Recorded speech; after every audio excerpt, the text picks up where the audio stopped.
Local reactions to last night's plane crash are coming in. And also KAKE's Abby Ray spoke with people within the skating community of Wichita for their own thoughts on this, as well as Visit Wichita, which was the host for the U.S. Figure Skating Championships in Wichita just last weekend. Abby.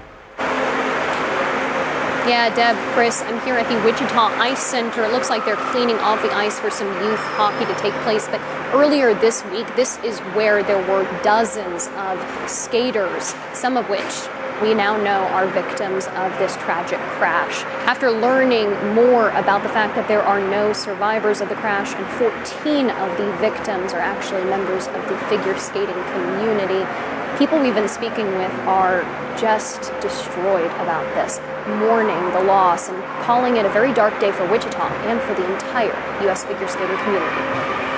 Just days ago, Wichita welcomed ice skaters from across the country into our rinks for the U.S. Figure Skating National Championships and a development camp afterward. These are some of the skaters hand-selected to attend, some of them now dead after a mid-air plane and helicopter collision in Washington, D.C. Wednesday night. None of the 67 people on the two aircrafts survived. It's devastating to everybody who lost their life on that flight. And especially to the figure skating community. Wichita Figure Skating Club President Jolene Taylor says the future of U.S. figure skating will be impacted by the massive loss. She compared the crash to a 1961 plane crash that killed the entire U.S. figure skating team. I'm not worried about skating. It'll still persevere, but this will never be forgotten in the skating world. She actually interacted with some of the skaters at development camp Monday, and she says they were all so positive. Obviously, they're competitive and they're working hard and somewhat competitive with each other, but they were kind to each other. It's just shocking.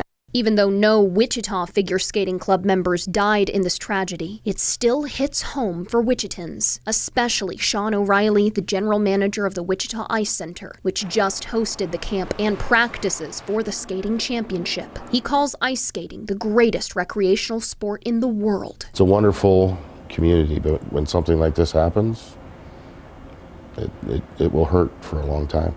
Visit Wichita was also heavily involved in the planning and execution of the recent championship, and officials there were equally gutted by the news. It's such a tight-knit family, the Figure Skating Club, and I tell you, working with them for the last year, they feel like family to all of us at Visit Wichita.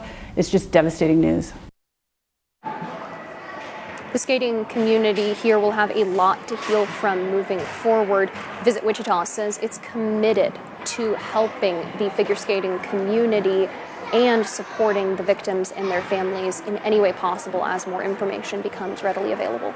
For now, we are live at the Wichita Ice Center. Abby Ray, KAKE News, on your side.